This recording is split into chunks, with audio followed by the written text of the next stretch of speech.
Pemirsa apa kabar? Saya Maidin Hindrawan membawakan Warta Berita BTS tanggal 30 November. Sejumlah kebakaran terjadi di kota Tainan dalam 2 hari terakhir, termasuk di pabrik dan kediaman warga. Penyebab kebakaran mencakup penumpukan barang, korsleting listrik, dan kelalaian dalam penggunaan kompor gas. Warga pun diusulkan memasang alarm di dalam rumah untuk memastikan evakuasi segera saat terjadi kebakaran.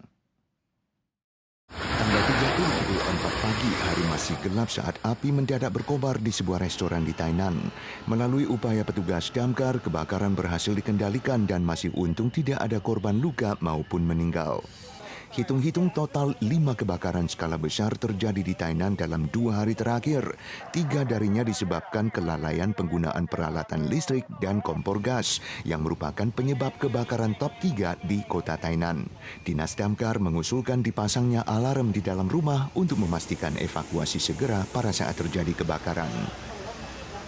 Sebuah kasus penyelundupan narkoba oleh wisatawan dari luar negeri baru-baru ini terbongkar di Bandara Taoyuan. Seorang oknum dari Thailand ditemukan berusaha menyelundupkan 17 bungkus heroin dengan harga jual di atas 100 juta dolar Taiwan di dalam bagasinya dan akan dijerat pelanggaran UU Pencegahan Bahaya Narkoba. Ini adalah kasus penyelundupan narkoba melalui bagasi ke-15 yang tersingkap di Bandara Taoyuan tahun ini. Tugas bea cukai menggunakan silet untuk membelai koper dan menemukan heroin yang dibungkus dengan kertas timah. Baru-baru ini, Biro Kepolisian Penerbangan dan Ditjen Bea Cukai Cabang Taipei berhasil meringkus sindikat penyelundup narkoba yang menggunakan orang asing untuk membawa narkoba dari Thailand. Petugas berhasil menyita narkoba level 1 heroin sebesar 13,5 kg dengan nilai jual di atas 100 juta dolar Taiwan. 今年再度破获贩毒集团利用外籍人士以托运行李夹杂方式自泰国走私低级毒品海洛因，毛重13.589公斤来台。本次走私之毒品市值初估破1亿元。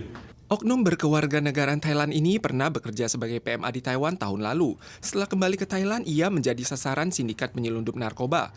Mereka memanfaatkan pengalaman kerjanya di Taiwan dan memintanya untuk mengikuti grup tur 4 hari 3 malam untuk membantu mengirim narkoba dan berjanji diberikan imbalan sebesar 100.000 baht seusai misi tersebut. Kasus tersebut diangkut dengan kedok pariwisata. Setelah diselidiki oleh Kejaksaan Negeri, oknum akan dijerat pelanggaran UU Pencegahan Bahaya Narkoba. Seiring pelonggaran perbatasan dan dilanjutkannya transportasi penumpang dan barang, masalah penyelundupan narkoba juga kian parah. Tahun ini saja, Bandara Taoyuan telah menyingkap 15 kasus narkoba yang disembunyikan di bagasi. Sebagian besar berasal dari Thailand, Vietnam, Kamboja, dan Malaysia. Impor susu cair Selandia Baru yang akan bebas pajak mulai tahun 2025 diperkirakan akan mendampak susu segar produksi Taiwan. Sementara itu, masa simpan produk susu impor yang jauh lebih panjang dari susu segar Taiwan juga telah memicu banyak kebingungan. Legislator pun meminta MOA dan MOHW untuk mengklarifikasi masa berlaku susu segar agar konsumen dapat membedakan susu lokal dan impor. Banyak orang mengira susu yang dijual di lemari es adalah susu segar, namun susu buatan Amerika memiliki masa simpan 85 hari, yang dari Selandia Baru dapat disimpan selama 90 hari, sedangkan susu Taiwan hanya 13 hari dan juga disebut sebagai susu segar. Peternak sapi perah mengatakan masa penyimpanan susu Taiwan lebih pendek karena waktu sterilisasinya tidak lama dan suhunya tidak terlalu tinggi, sehingga kadar nutrisinya lebih sempurna. 国产鲜奶大概就是12天到14天。 因为这个时效不一样啊，让消费者肠胃混淆，所以我认为这个部分跟国产的部分要做区隔。 Definisi susu segar dalam negeri saat ini mengacu pada susu yang dibuat dari susu mentah, dipanaskan, disterilkan, dikemas, dan didinginkan untuk dikonsumsi. Masa penyimpanannya tidak ditentukan. Menanggapi perihal impor susu cair Selandia Baru yang dibebaskan dari pajak tahun 2025, legislator berharap agar MOA dan MOHW dapat menentukan masa berlaku susu segar untuk melindungi peternak sapi perah lokal. 人家从国外进口，顶多是保酒乳吧？你怎么可以叫做鲜乳呢？所谓的鲜乳的定义要清楚。 Susu buatan Taiwan yang saat ini beredar di pasaran diberi logo susu segar berbentuk sapi yang menunjukkan musim produksi dan isi kemasan.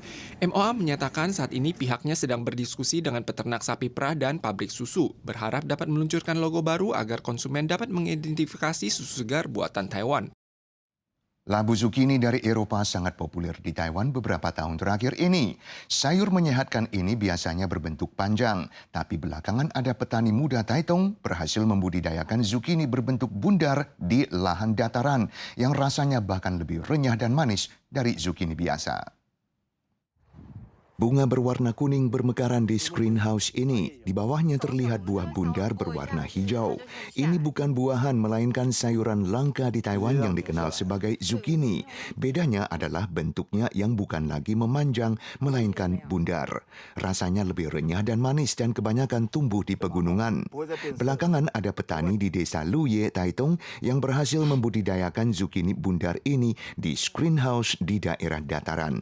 Panennya di lahan seluas 10 hektar telah dipasarkan dengan harga sekitar $35 per buah. Kandidat presiden dari kubu biru, hijau, dan putih kemarin sama-sama menghadiri sebuah forum presentasi opini politik yang diselenggarakan bersama oleh 5 serikat pekerja. William Lai dari DPP berjanji selama ada pemerintah, asuransi tenaga kerja tidak akan tumbang. Ho Yo-i dari KMT berencana menaikkan gaji pokok secara bertahap menjadi $33.000 Taiwan. Dan Ke Wen-je dari TPP mengajukan reformasi pendidikan untuk mengatasi masalah upah rendah dan krisis pekerja. Pemilihan presiden berfokus pada masalah ketenagakerjaan. William Lai dari Partai DPP mengusulkan untuk menciptakan mekanisme buruh bermartabat dan lingkungan kerja ramah, meningkatkan standar gaji dan syarat ketenagakerjaan, dan membangun kehidupan yang aman setelah pensiun. Ia juga menyebutkan selama ada pemerintah, asuransi tenaga kerja tidak akan tumbang. 我职能会持续挹注公务预算，让劳保基金可以存续以外政府会负最后的责任呢。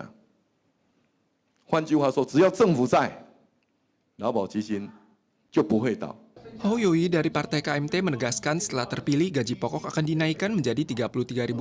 Ia juga percaya bahwa solusi reformasi dana pensiun ATK harus dibahas dalam forum nasional. 企业上，我们如何用来挺我们的员工的加薪的方式来照顾他们更多，这才是一个解决问题的方式。每年1000亿的拨补，这还是要拨了，因为不然你这个这样亏损下去也不是办法。那如果有超增的税金，也优先拨进去的。 Ke Wen-je dari Partai TPP menilai krisis SDM dan upah rendah tidak seharusnya muncul bersamaan. Pasalnya siswa yang diajar tidak memenuhi kebutuhan masyarakat. Ada masalah dengan pendidikan, universitas yang seharusnya ditutup hendaknya ditutup. Ia juga meluncurkan program bagi lansia untuk mengatasi masalah krisis SDM. Pemirsa sekalian, sekian Warta Berita dari PTS. Jumpa lagi di lain kesempatan.